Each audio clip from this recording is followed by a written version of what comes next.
And we are live. Ayo, it's time to go. Yeah, you know what it is. Get into it. Don't act like you don't already know the name. Let's go. Mother and son making sense out of nonsense. Plus more. What? You heard me. Mother and son making sense out of nonsense. Plus more. What? I said you heard me. Mother and son making sense out of nonsense. Plus more. What? I said you heard me. Mother and son making sense out of nonsense. Plus more. Now it's over.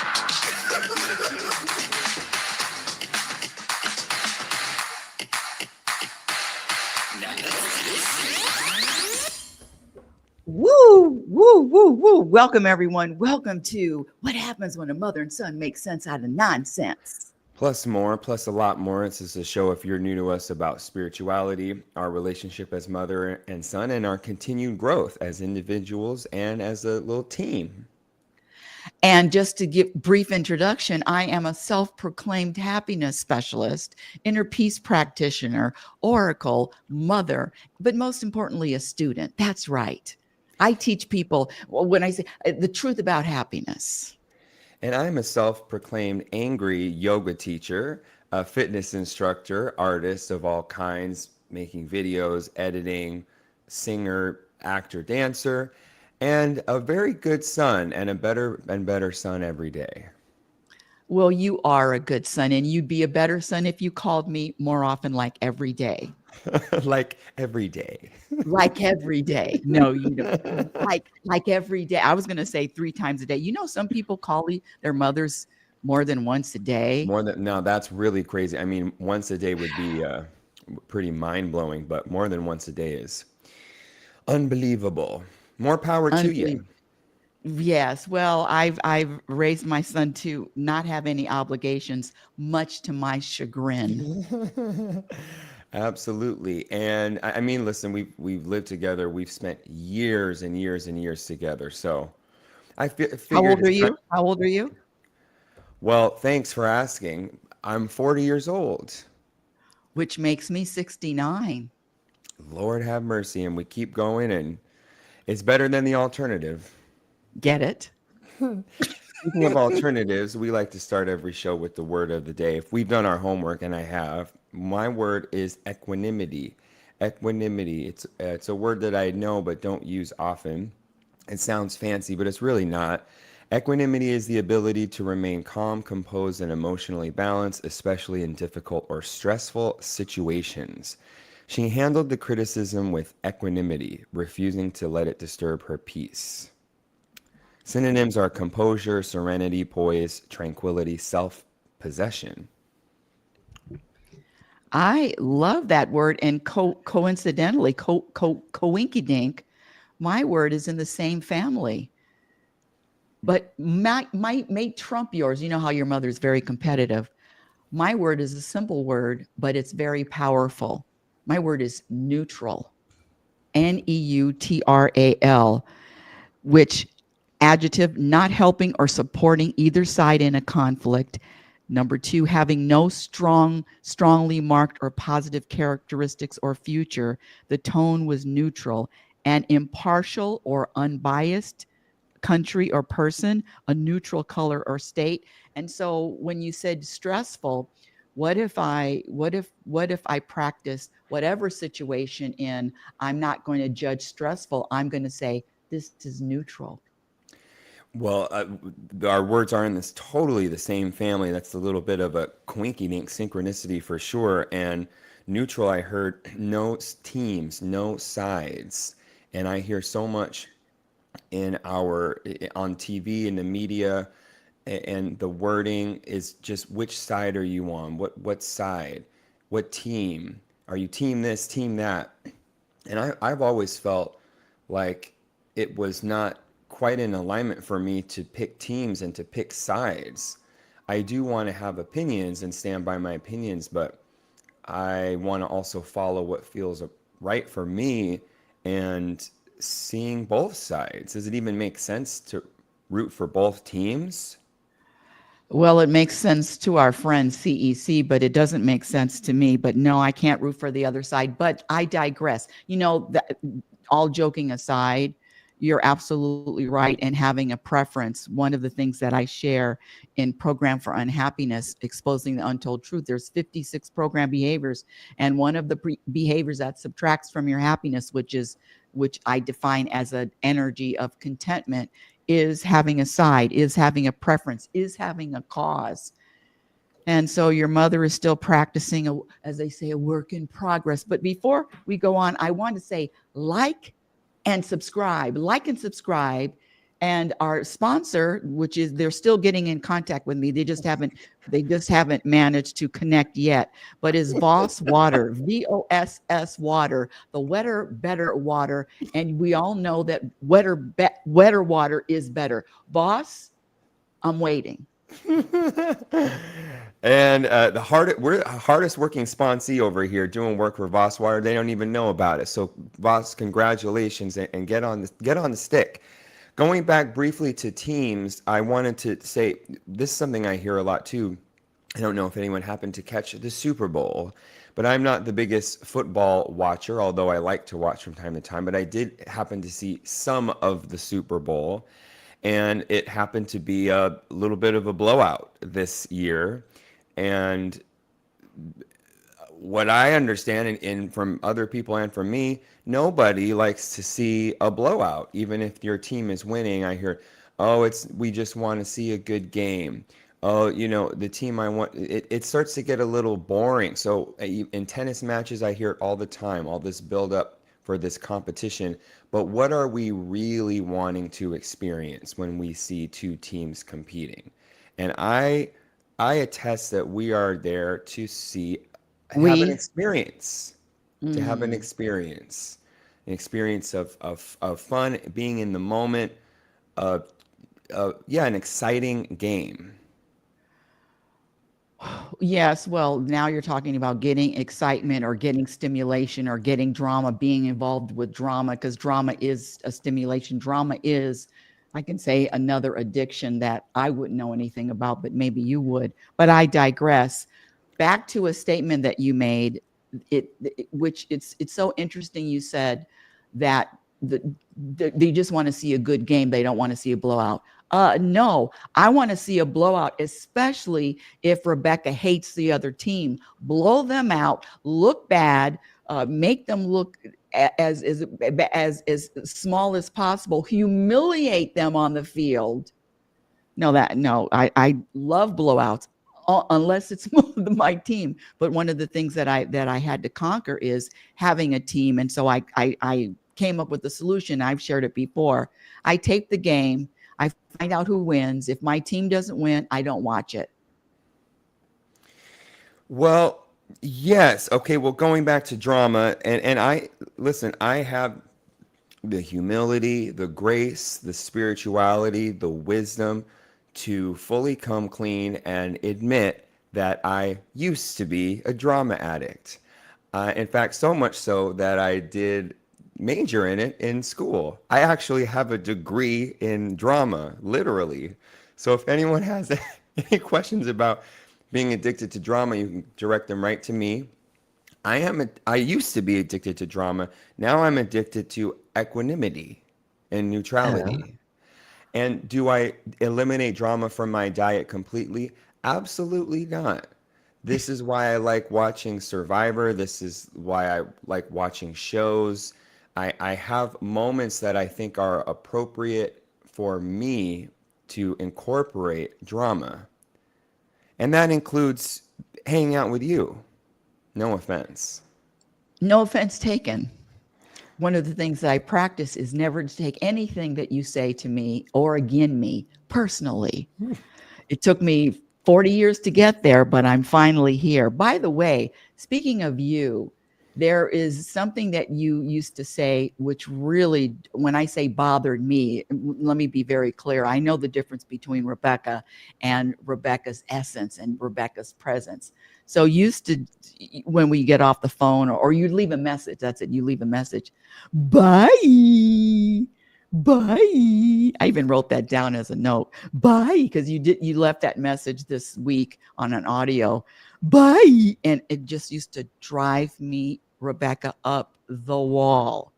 And I mean up the wall. Wow, really? Anything will drive you up the wall, it seems like. That's not true. It That's used not to. true. You're right. That's not true. That's not true. But I have to say that in March, on St. Patty's Day, with my bye 2025, oh, it sounded like music to my ears. Just Bye. roll. Bye. Hi, isn't that wonderful? It only took me decades to get over it. Oh, it's like a warm hug. Well, I love that story. Let's see. That sounds like acceptance over time. I've talking about what used to bother us and changing our perspective around what bothers us. And one of the things that I asked for this week, as far as sounds that bother me from other people, are my neighborly sounds of children playing, talking, running, uh, laughing, the mothers or whatever parents that are also involved really tends to bother me. And so I asked, May I I add one? I remember when you got my two grandchildren, Luna and Lexi. They are two cats. I know I'm in that state now. I would never be one of a grandmother to cats. Anyway, I remember you said they're meowing. that's right. They were meowing too loud, and they were meowing too much. So one of the things I asked for this week, because there's a little bit of tension that builds up in my body and in my mind when I hear these children laughing and playing. And I asked for, hey, you know, how can I start hearing these sounds as one neutral would is a good first step, and then maybe even come to like them. And so, and the one thing that I totally stole this from one of the students I was giving a sound bath for, because there's usually outside sounds during the sound bath from the street. A lot of times there's doing construction, or even inside the facility, people are walking to and from the bathroom, closing doors. And one of the girls that did the sound bath said, I imagine the jackhammering from outside being a sound, hearing that sound, and imagining that it was chipping away at my old self. Wow, how creative. Very creative, and what a way to use what used to be a distraction or a negative or whatever label into not only acceptance but a positive. Uh, how about this one? Because when you said that, I was thinking of another perspective. I mean, just appreciating that I can hear. Well, I thought you don't really do gratitude. I don't, but I was trying to help you out. Oh, well I do appreciate that, and I am grateful for that. And thank you. You're I think welcome. Sounds sincere. I think that, well, listen, I do practice gratitude even if it's not sincere. And and because gratitude, we've talked about this before, that doesn't feel like a godlike universal quality. It feels more relational and human, man-made. So just like anything human or man-made, like any skill, I think it's cultivated, it's practiced. And I don't want to overdo the gratitude, but I do practice naming something I'm grateful for, even if it feels a little fake. Sometimes it feels sincere and sometimes it feels fake, but I say fake gratitude's better than no gratitude. What do you think? I agree, and I was just going to ask you. So, when is the last time you felt grateful for your mother? Mm, You have well, to fake it. I didn't have to fake this one. Oh, This actually almost made me start crying a little bit. It was very oh. touching. Hmm. So Let's hear. When I hear, please, please. I was watching a video. There's a montage of Altar Boys, this musical that I did maybe 15 years ago, and there's a 5 minute montage that they posted a few years ago online, and it's the very beginning of the show. And you went to almost all of those shows that we Not did, almost all of them. 5 week run, I think, 5 weekends. And at the beginning of the show, you hear someone in the audience cheering for one of the cast members, and then I hear you cheering for me, and you can hear your voice really loud. And I remember you doing it. I remember hearing it in person, and you cheered for my character's name, which was really, really touching. And I could hear your support and your love and your celebration for me through your booming voice. Now these are real tears. My eyes are swimming. But remind me, what was your character's name again? Yeah, the character's name was Juan, and that's what you yelled, which I think is so, it's even Oh, more touching than yelling out Nathan. wow, I'm a really good mother. you, you, you are a really good mother, and very, very loving, hard mother, dedicated, loyal with all of your being mother. That's true. Yes. Speaking of that, I talked to your dad yesterday for a long time. We had a really Oh. good conversation. He's like my brother now. A really good conversation. Anyway, I digress, but want to throw that in. You're not going to believe this. I have a question for you. It was an email and it was a text. Please ask Nathan. Oh, now my ears are wide open. Here we go. Finally. Lord. Here we go. And I printed it out, and this is the question. Are blocks just programs? And if so, how do you deprogram yourself? I'm a sensory person, and I genuinely can feel blocks and outcomes before they happen. I can feel a destiny coming. I can feel a destiny coming together or being blocked by an invisible force. You want me to read it again? Yes. Okay, let me make sure I get the timestamp where this is. Let's see. Okay. Are blocks just programs? And if so, how do you deprogram yourself? I'm a sensory person, and I genuinely can feel blocks and outcomes before they happen. I can feel a destiny coming together or being blocked by an invisible force. What a great prompt. There's a lot in there. Okay, so I'm just going to spit off a few things as concisely and quickly as I can. First off, I'm hearing a lot of awareness. I'm hearing sensitivity and awareness, and that's something that I think is a gift, but it's also cultivated. And so I think, however, moving forward, really leaning on that awareness, that sensitivity to help answer the questions that were asked. The other question I have is, what you said you can feel blocks. So my question would be, how would you define a block? That's my question without being in conversation. And then the question was, are blocks just programs, and how to deprogram? I I can't answer what if blocks are just programs, because I don't know exactly what that means for them. But for me, I think that whatever is holding me back, whatever resistance I have, whatever contrast I have, we talk a lot about ego and these identities creating stories, and having knowing about what's going on. And how do I deprogram it? I think for me, it's taking, it took a lot of time for my identity to create these stories. So I think it takes a little bit of time to let go of the stories.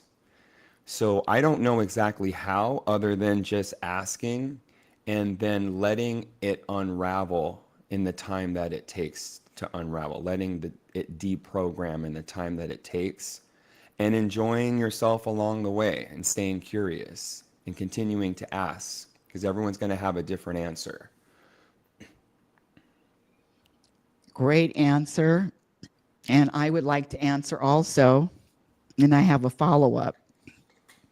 Are blocks programs? Yes, they are. There's no such thing in the universe as a block.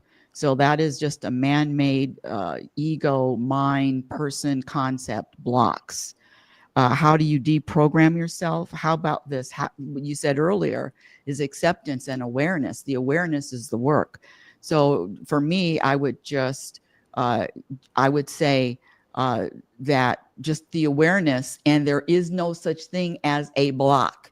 There is no such thing as self-sabotage. There is no such thing as these man-made concepts. I can generally feel blocks and outcomes before they happen.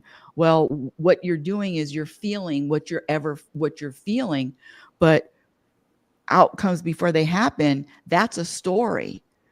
That's what I say. It's a story that you can feel something coming together or being blocked. How about you're in the flow, you're feeling, let me just use this. You're feeling open, or you're feeling closed, or you're feeling light and airy, or you're feeling steamy, or you're feeling like an ice cube. You're just feeling with these. Now I can feel outcomes before they happen.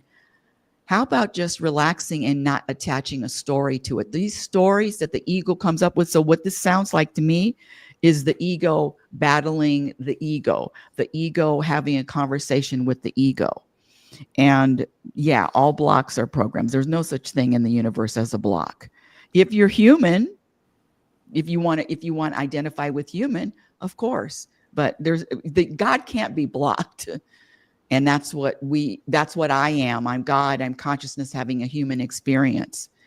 Yeah. So that's my answer. Really, really good. And the last thing I'll just quickly piggyback is, you said God it doesn't have blocks, and I think one word I heard in that is invisible. And I think there is an invisibility to God. There is an invisibility to this work that we're doing. It can't be, touched or held, or it's molded into a trophy.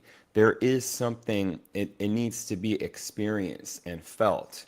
That invisible word, I think, is a clue to keep going into that space of, the subtle body, the inner body, what you can't see, what you can't even put words to, and let that lead to whatever. Because I think the question underneath it all is, how can I get more peace?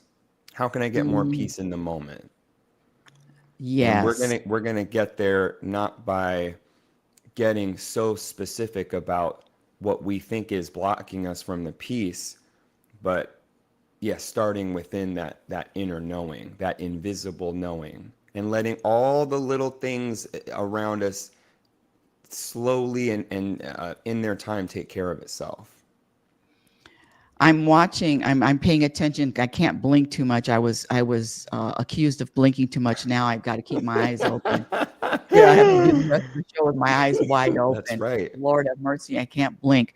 Okay, I've got something here we go. And this whole my body thing, get ready for everybody, put your seat belts on, crash, hazmat suit, and a crash helmet. This is on YouTube, and it's called The Top is physicists and science and spirituality merged together in this theory of consciousness. The consciousness and feelings are not in the body. They are in this field, this deeper field.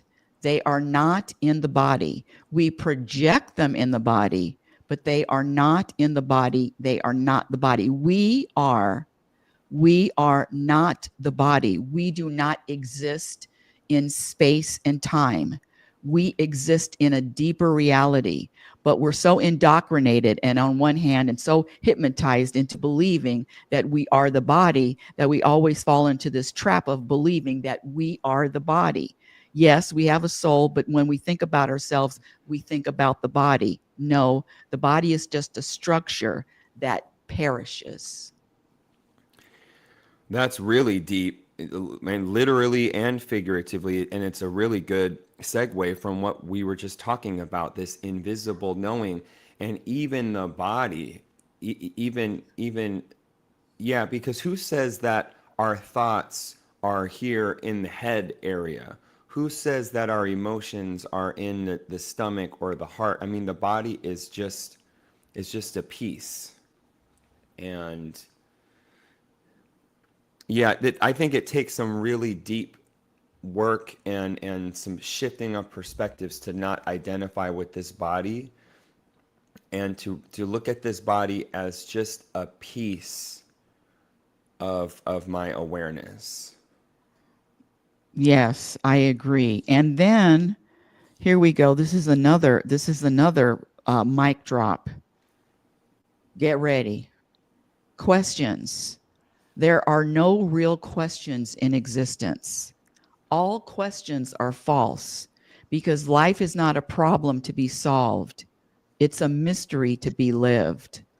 Only fools go on questioning and go on thinking that that some answers will help them. No answer is going to help you. Every answer will create more questions. You can see the whole history of philosophy. Every answer has brought thousands of unnecessary questions. It has not been an answer, it's been a problem. Not a single answer has come out of 5,000 years of philosophical questions. Buddha has been reported to say a meditator loses all of his questions. A moment comes where there is no question left. And that moment is when you attain wisdom. Wisdom is not an answer, wisdom is an unfolding of your consciousness. It is not that you come to know something, but you start experiencing life in its totality. That's pretty deep. I mean, what is there more to say after that? And Show's over. show's over, and we talked about having no questions last week, and that's why it's interesting when we get approached with the question like we just had. What are we really hearing in that? What's really being said under that? And what's really the response? Like, do we have an answer, or because every question can be answered with another question and then another question. So it's I love the not having questions because it feels like a relief. It feels like I don't have to know the answers. I don't have to have the answers. It feels like patience. It feels timeless, and it feels like acceptance too. There are just things that maybe aren't discovered, or they never will be discovered, or they're not meant to be discovered. And can I just accept that? Because in a moment where I am not sitting in questions or asking questions, I can be experiencing instead. Well, you said it when you boiled down the question earlier was it sounds like they just want to experience more peace. You can't get any simpler than that. Absolutely. Yeah, it just is a really good reminder. It has me more aware of the questions because anything, I can use anything to be a distraction from the present moment, and to not accept whatever's going on. And that really is the practice at its base level, to accept exactly what's happening in this present moment. So whether it's a question, whether it's I have an answer, a thought, a feeling, trying to control something, whatever it is. Yeah. Yeah. Hi, little Luna girl. Hi, I know Luna girl. she's really feisty this morning. She's not usually like this. well, she knows that her grandma's close. Hmm. And lightening up a little bit. This is a fun little cartoon.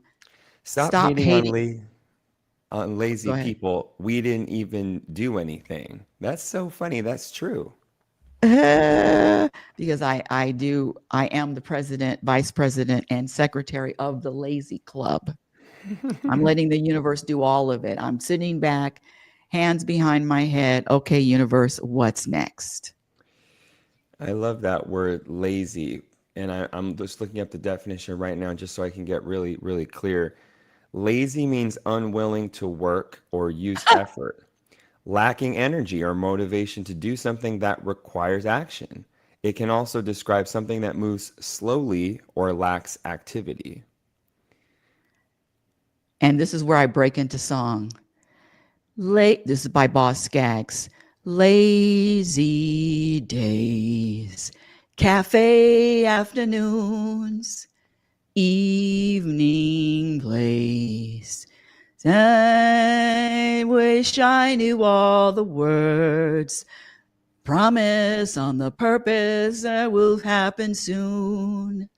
I heard them say it will happen soon, just like yesterday. This is come and gone, and I'm all alone. Okay, thank you. Beautiful, and it actually put me in a really nice, pleasant state of mind for the way you were singing it and the words I was hearing. Lazy sounds great. Lazy is the new normal. Can we stop giving lazy a bad name? Lazy, selfish, all of that? Can we bring it back? Well, let's use it. Well, lazy, unwilling to work or use effort. Listen, I'm unwilling to work or use effort towards drama, towards certainty, thinking I know everything. Use effort towards controlling. Yeah, I am going to be lazy with controlling. I'm not going to be lazy with my spiritual practice or my practice of peace, my practice of presence.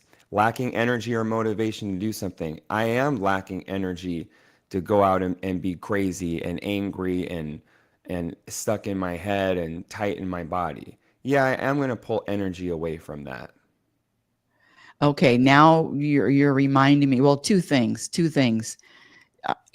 Listen, happiness specialist for 45 years. That's a long time. That's longer than you've been alive.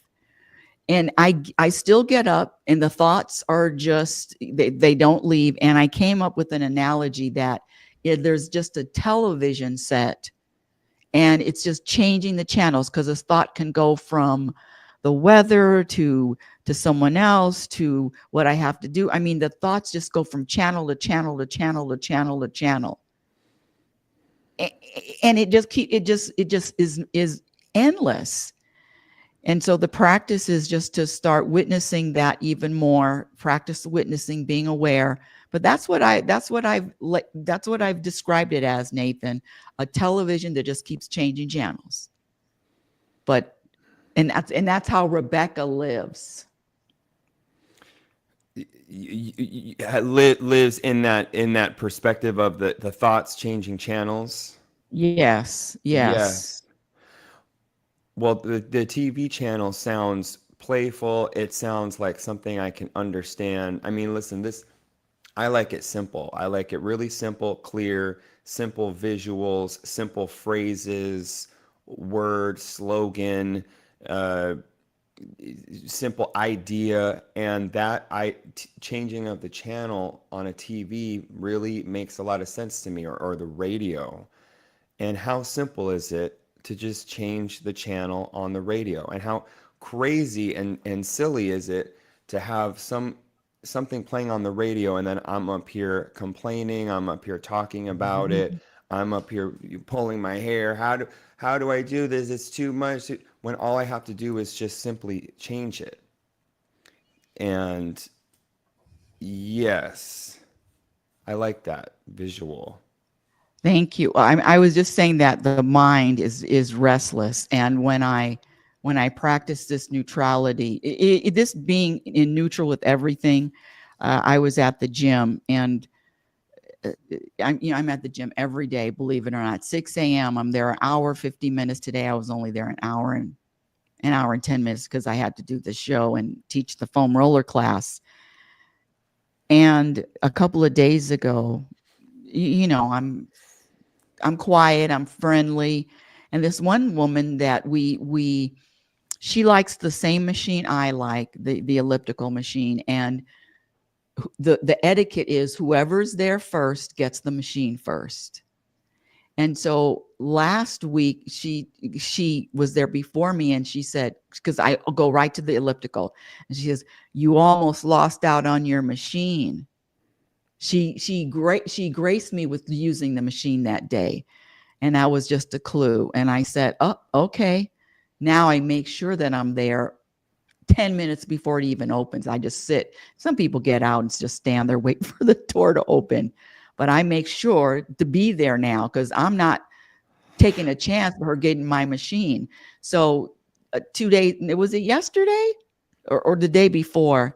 She got in and she was there early, but I was there. I beat her. I was there before her. And so she went on the other machine, which is harder to use. And then after 15 minutes, she gets off. I said, "Good job, Suzanne." And she looked at me. She says, I don't need you to be a cheerleader."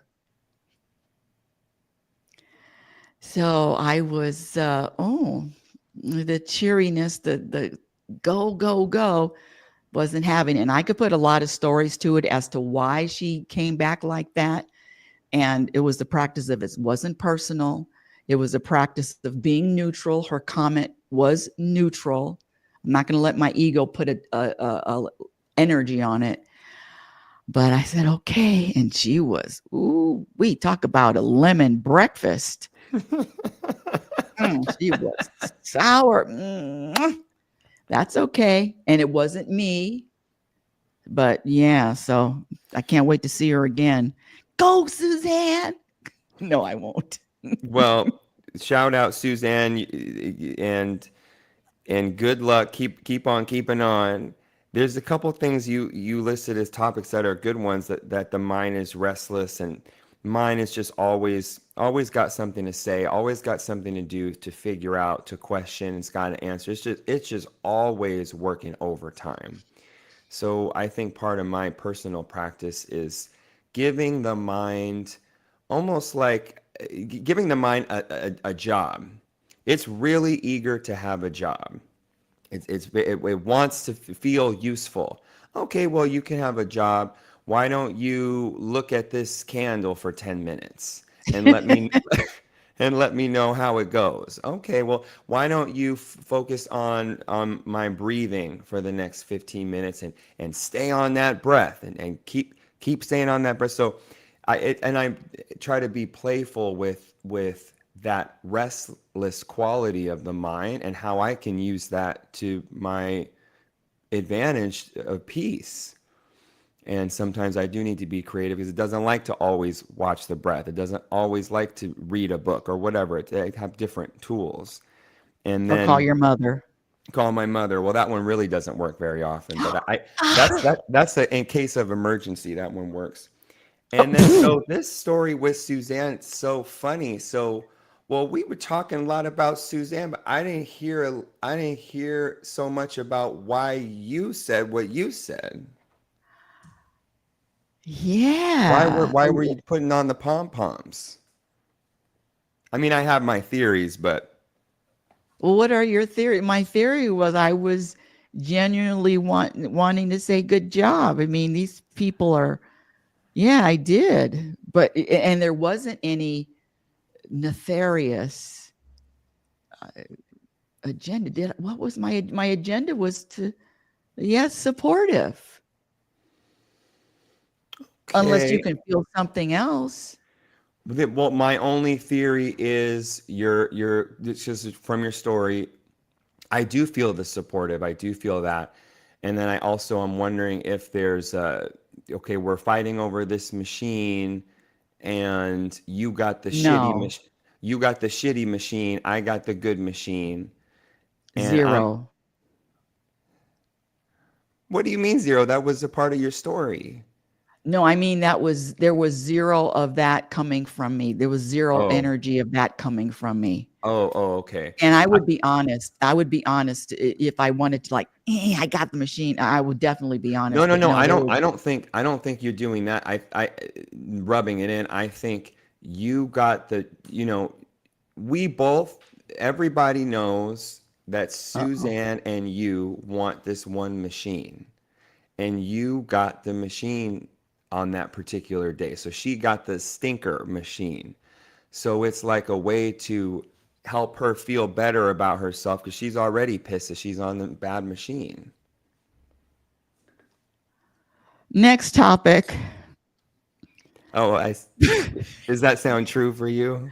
No, it's too much of an explanation. I mean, and she doesn't even use the machine every day. When she's on it, she only uses it 10 minutes. Sometimes she uses it, sometimes she doesn't. Sometimes her knees, so it's not like I'm competing with another athlete. It's a hit and miss when she uses it, but that particular day, I just make sure to get there early. But this is a long time talking about this topic, but I don't think there's too much more to say about it. Well, I'll keep it on me. It's not that long, but it might be long to you. It feels very short to me. But I'll just say for me, I've seen myself get the pom poms out, especially in. I mean, I have to watch myself in class when saying good job to people, and why am I saying good job, and why am I, you did great back there. You did great back there, and sometimes it does feel genuine, and other times I just wonder why I'm because I think when I cheerlead someone, it's to pump them up. It has an agenda to elevate them. Yeah. And Okay. then So there you yeah. go. There you go. That's the answer. Yes, I did have an agenda. There was an agenda. And so what now you're bringing out something, an agenda always subtracts, even if, the ego will disguise, oh, that's a good thing, good hearted. It's a people pleaser. I'm here, that kind of thing. So that is an agenda. I did have an agenda, and all agendas uh, are are effed up. So thank you for bringing that out. Can we move to another topic, please? Well, we're But going it to move was to an another agenda. topic, and then we're going to move to the topic of ending this show. Okay, the show has to end. It sure does. And soon. Yes, I do have to go. I'm going to the Mob Museum. I'm meeting my sister and her two daughters at the Mob Museum today. Oh, that's very exciting. There's so many attractions and interesting things to do in Vegas. Yes, there are, but I wasn't telling the world I was in Vegas, but thanks for telling everybody. So now if your mother pops up not around, you know why my stalkers have found me. So which would you like to know? What is something you wish you knew sooner, or time? Let's do which one? I was going to do time because my last topic was going to be it's time when it's time. Okay, here we go.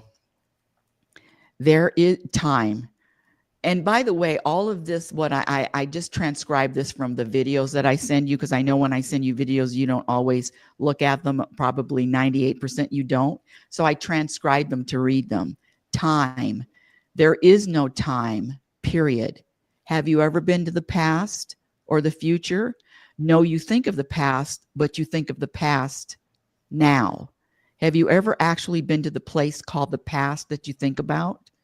No, it's not possible.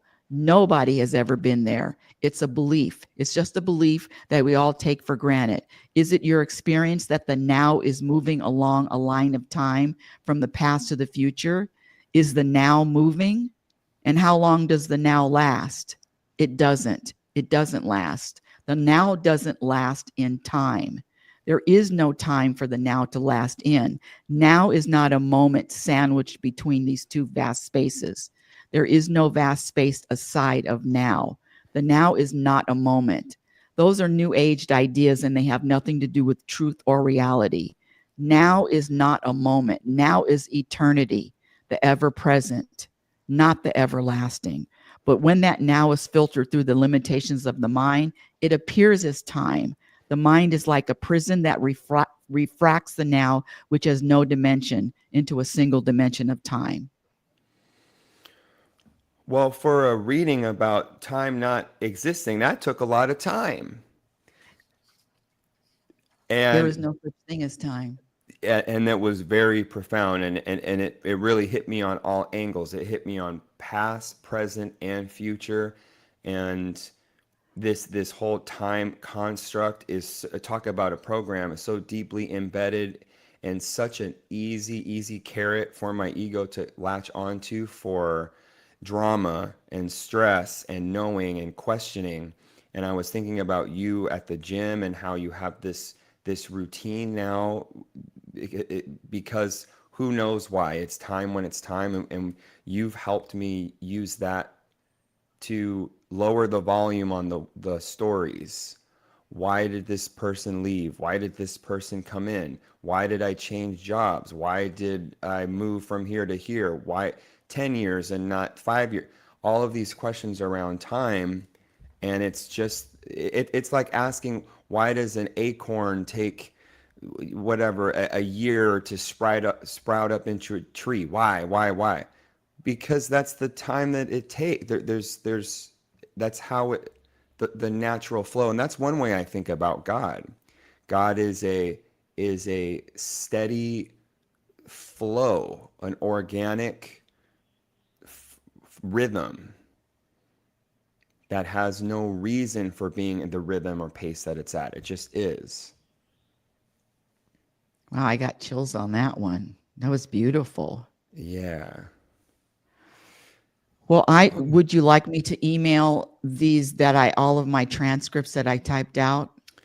Well, I liked hearing them on the show. I don't know if I need them Okay, emailed. I mean, okay, it good. actually was really nice. And I know I told you I'm trying to do audio books because taking in these books via audio instead of reading, even though I like reading, but I'm an auditory person too. Okay, well, we're not working on it, but I will be translating my book into audio form sooner than later. Who knows when? Program for Unhappiness. You can find it on Amazon. Don't forget, like and subscribe. You can't get a better couple. You can't get a better team than this. And if you're still on, then we better see you back. By the way, we do have one listener, and thank you, one listener. Yes. Thank you to all of our fan. All right. We out. Ayo, it's time to go. Yeah, you know what it is. Get into it. Don't act like you don't already know the name. Let's go. Mother and son making sense out of nonsense. Plus more. What? You heard me. Mother and son making sense out of nonsense. Plus more. What? I said you heard me. Mother I was gonna ask you about and son Rose. making sense out of nonsense.